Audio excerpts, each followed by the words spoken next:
بس رمضان کی سب سے بڑی تیاری کیا ہے کہ اپنے دلوں کو صاف کر لو پہلے سے، کہ جس دل میں نفرت ہو، بغض ہو، کسی کے لیے غصہ ہو، کسی کے لیے کیا کیا جذبے ہوں، دل صاف کرنا۔ ہمارے گھروں میں روزانہ جھاڑو ہوتا ہے، یہاں مدرسے میں روزانہ صفائی ہوتی کہ نہیں ہوتی؟ کیونکہ دنیا کی اصل گندگی ہے تو جھاڑو ہاتھ سے نہیں چھوٹ سکتا۔ حرم شریف میں دیکھا کیسے چاروں طرف خدام پھر رہے ہوتے ہیں برش لے کر، تو دل پہ غبار ایسے آتا ہے جیسے صحن میں غبار آتا ہے، دل پہ گندگی ایسے آتی ہے جیسے صحن میں آتی ہے۔ تو ہم نے نظام بنایا ہوا ہے، لوگ مقرر ہیں وہ روزانہ جھاڑو دیتے ہیں۔ تمہارا دل ایک آنگن ہے، ایک صحن ہے، اس میں بغض، نفرت، حسد، پتہ نہیں کیا کیا گندگیاں آئیں گی اور آتی رہیں گی۔ بچوں ایک کام کرو، جھاڑو پکڑ لو، صاف کرو۔ یا اللہ معاملہ تجھ سے کرنا ہے، لوگوں سے نہیں۔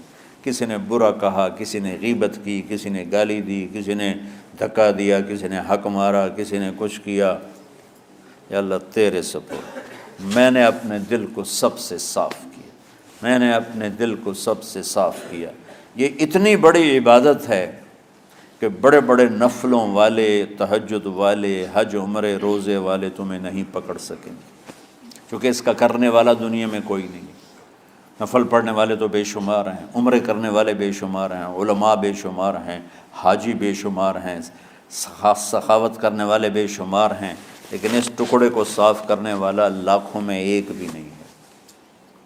مشکل کام ہے، آپ یہ سیکھ لیں، صاف کرو، صاف کرو، صاف کرو۔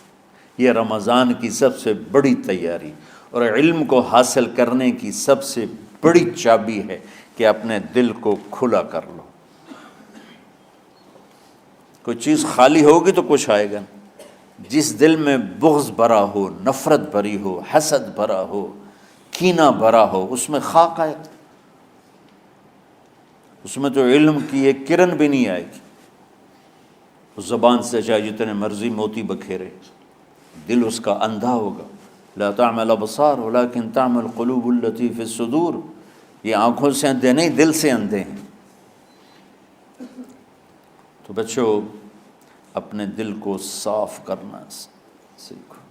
وہ کتنی مشہور حدیث ہے، آپ نے کہا اس دروازے سے ایک جنتی آ رہا ہے، تو ایک انصاری صحابی داخل ہوئے، جوتا ہاتھ میں، داڑھی میں وضو کا پانی۔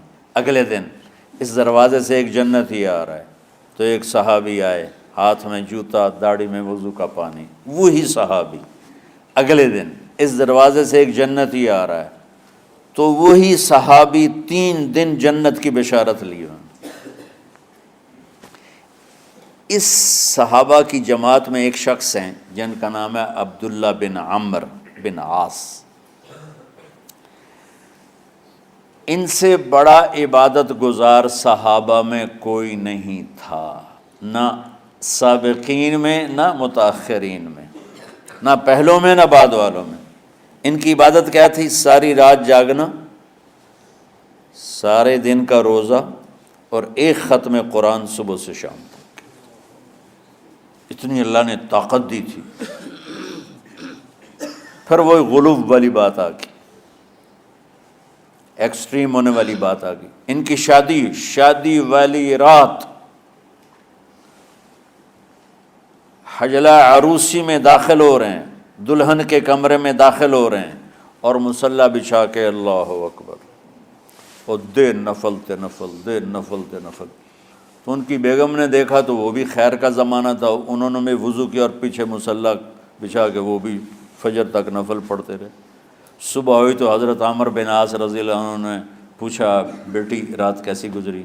کہا جی ماشاءاللہ آپ کے بیٹے تو بڑے عبادت گزار ہیں، ساری رات نفلوں میں ہی گزری۔ تو وہ ان کو شکایت کر دی۔ حضرت عمرو بن عاص کو اتنا غصہ چڑھا، وہ بیٹے کو تو کچھ نہیں کہا، کتنی حکمت کی بات ہے، سیدھے گئے اللہ کے نبی کے پاس، یا رسول اللہ یہ عبداللہ دیکھیں کیسا نادان ہے، اس کی شادی کی ساری رات نفل پڑھتا رہا۔ تو آپ کہتے ہیں ماشاءاللہ ماشاءاللہ کتنی بڑی بات ہے۔ نفلوں میں گزر گئی، رات بھی نفلوں میں گزر گئی۔ تو آپ نے حضرت عبداللہ بن عمر کو بلا کے ڈانٹا کہ تو نے مہینے میں 3 دن روزے رکھنے ہیں، بس اس سے زیادہ نہیں رکھنے،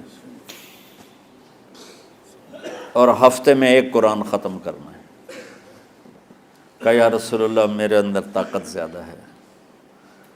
پھر اچھا 15 دن روزے رکھنے، کہ نہیں میرے اندر طاقت زیادہ ہے۔ آپ اس کو تھوڑا تھوڑا کر کے گھٹاتے رہے، اور وہ ہر دفعہ نہیں یا رسول اللہ میرے اندر طاقت زیادہ ہے۔ تو آخر میں آپ نے کہا اچھا چلو صوم داؤدی پہ آ جاؤ، 1 دن روزہ رکھو، 1 دن افطار کرو، اور 3 دن سے پہلے قرآن ختم نہیں کرنا۔ تو آپ نے اس کو پیچھے کیا۔ یہ بیٹھے تھے اس محفل میں، ان کے دل میں آیا کیا یہ بزرگ مجھ سے زیادہ عبادت کرتا؟ رات میں ساری جاگتا ہوں، دن روزہ رکھتا ہوں، 1 ختم کرتا ہوں، تو جنت کی بشارت تو مجھے ملنی چاہیے تھی، ان کو کیسے مل رہی؟ یہ کسی کتاب میں نہیں لکھا کہ یہ ان کا جذبہ تھا، لیکن جو کہ میں ان کی سیرت کو جانتا ہوں تو مجھے خیال آتا ہے کہ ان کی نفسیات میں یہ بات آئی ہوگی، چونکہ صرف انہی کو خیال آیا کہ میں جا کے دیکھتا ہوں کہ یہ بزرگ کیا کرتے ہیں۔ تو ان کے پاس پہنچ گئے، چاچا، ذرا وہ ادھیڑ عمر تھے، چاچا وہ میرے ابا تھوڑے ناراض ہیں، تو کچھ دن آپ کے پاس گزار لوں؟ کہ بیٹا بسم اللہ آ جاؤ۔ اب رات ہوتے ہی عشاء کی نماز پڑھ کے انہوں نے جلدی سے چادر اوپر لی اور یوں سراغ کر کے ان چاچے کو دیکھنے لگے ایسے کر کہ اب یہ کیا ساری رات سجدہ کرے گا، اور ساری رات روتے روتے روتے روتے مصلی گیلا ہو جائے گا، یا ساری رات رکوع کرے گا، ساری رات قیام کرے گا، ساری رات قرآن پڑھے گا، اس تصور سے یوں دیکھ رہے۔ اور وہ بزرگ صحابی تشریف لائے، سرانے پہ سر رکھا، اللہم بسمک اموت و احیا، ہو گئے۔ اب یہ دیکھ رہے ہیں ابھی اٹھیں گے، ابھی اٹھیں گے، ابھی اٹھیں گے، اٹھے نہیں، فجر کی اذان پہ اٹھے۔ اب یہ تو حیران پریشان ہو گئے کہ یہ کیا ہو؟ اس زمانے میں تو منافق تہجد نہیں چھوڑتے تھے ڈر کے مارے کہ پتہ نہ چل جائے ہمارے کفر کا، تو یہ چاچا جنت بھی لے گیا تو ستا بھی پیا کہ چلو کل دیکھوں گا۔ اگلی رات پھر چادر سر پہ کر کے اور یوں سوراخ کر کے لیٹے ہوئے اور دیکھ رہے۔ چاچا پھر تشریف لائے اور سرانے پہ سر رکھا، اللہم بسمک اموت و احیا، ہو گئے۔ فجر کی اذان پہ اٹھے، یہ اور پریشان ہو گئے کہ میرا نبی کا فرمان تو سچا ہے، اس میں تو شک بھی کفر ہے، لیکن عمل کیا ہے جس پر اس کو جنت کی بشارت ملی؟ 2 رکعت نفل بھی نہیں۔ اور آج کے دور میں تم میں سے ماشاءاللہ اکثر بچے تہجد پڑھتے ہیں کہ 1 رات اور دیکھوں گا، تیسری رات اللہم بسمک اموت و احیا، ہو گئی ساری رات۔ تو تیسری رات پھٹ پڑے عبداللہ بن عمر، کہنے لگے چاچا میری ابا سے کوئی لڑائی نہیں تھی، 3 دن میں تیرے بارے میں سنتا رہا، جنتی جنتی جنتی۔ میں دیکھنے آیا تھا کہ آپ کیا کرتے ہیں، آپ تو کچھ بھی نہیں کرتے ہو، ساری رات سوتے رہتے ہو، اب کیا کرتے ہو؟ انہوں نے کہا بیٹا یہی ہے جو تم نے دیکھا ہے۔ اب ان کو سمجھ میں نہیں آ رہا کہ یہ جوڑ کیسے بٹھاؤں، ادھر جنت کی بشارت، ادھر ساری رات خراٹے، اب یہ اس میں جوڑ کیسے بٹھاؤں، کیونکہ نبی کی بات تو غلط ہو نہیں سکتی۔ تو اب وہ نا ایسے نا بڑے بے دل سے ہو کر واپس مڑے، پتہ نہیں کی چکر ہوئے گی کوئی گل۔ جب وہ دروازے تک پہنچے تو کہنے لگے بیٹا ادھر آنا، واپس آ گئے۔ کہا میں تمہیں اصل راز کی بات بتاتا ہوں۔ کہا کیا ہے کیا ہے؟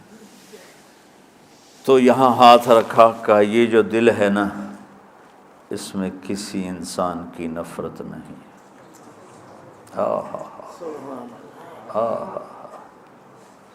اور جب اللہ کسی کو رزق دیتا ہے، عزت دیتا ہے، مجھے کبھی حسد نہیں ہوا، مجھے خوشی ہوتی۔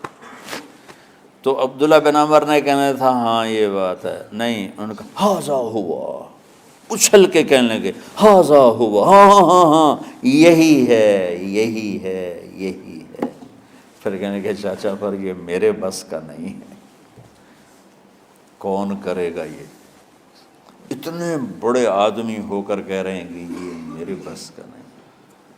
تو بچوں، دنیا میں جنتی بننا ہے اور علم اللہ سے لینا ہے تو اسے صاف کر دو، سب کی نفرت سے۔ سب، اس نے مجھے یہ کیوں کہا، اس نے مجھے یوں کیوں دیکھا، اس نے میرے بارے میں یوں کیوں کہا، اس نے میرے بارے میں یہ کیوں لکھا۔ جس کی تعریف ہوتی میری کتنی برائی ہوتی، صرف تعریف تو نہیں ہوتی، بھرا پڑا سوشل میڈیا مجھے گالیاں دیں۔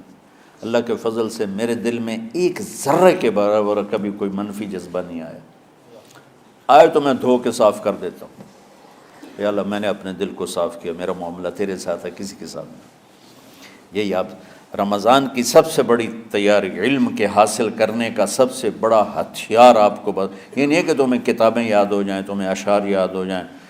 تو ساری امت سے کہتا ہوں رمضان کا استقبال کرو، دلوں کو صاف کر کے، نفرتوں کو مٹا کے، مذہبی نفرت، دنیاوی نفرت، رشتوں کی نفرت، بول چال کی نفرت، سیاست کی نفرت، لین دین کی نفرت، ان سب سے اپنے دل کو صاف کرو تاکہ رمضان میں اللہ نے علم اتارا، اللہ تعالیٰ آپ کو علم عطا فرمائے، اور باقی لوگ جو عام دنیا میں زندگی گزار رہے ہیں ان کے دلوں میں اللہ رمضان کا نور اتارے اور ہدایت کا نور اتارے۔ یہ سب سے بڑی تیاری ہے اس کی۔ اور کسی سے گلہ ہے، غصہ ہے، ناراضگی ہے، کسی سے بولتے نہیں ہو، ابھی سے شعبان آ چکا ہے، آپ شعبان سے رمضان کی تیاری شروع فرما دیتے تھے، تو اس کی تیاری کیا ہے؟ وہ دلوں کو صاف کرو، معاف کرو، معافی مانگو، تمہارا قصور نہیں پھر بھی معافی مانگ لو، دلوں کو صاف کرو، اور اللہ سے سخاوت مانگو کہ اللہ کو سخی بھی پسند ہے اور صاف دل والا بھی پسند ہے۔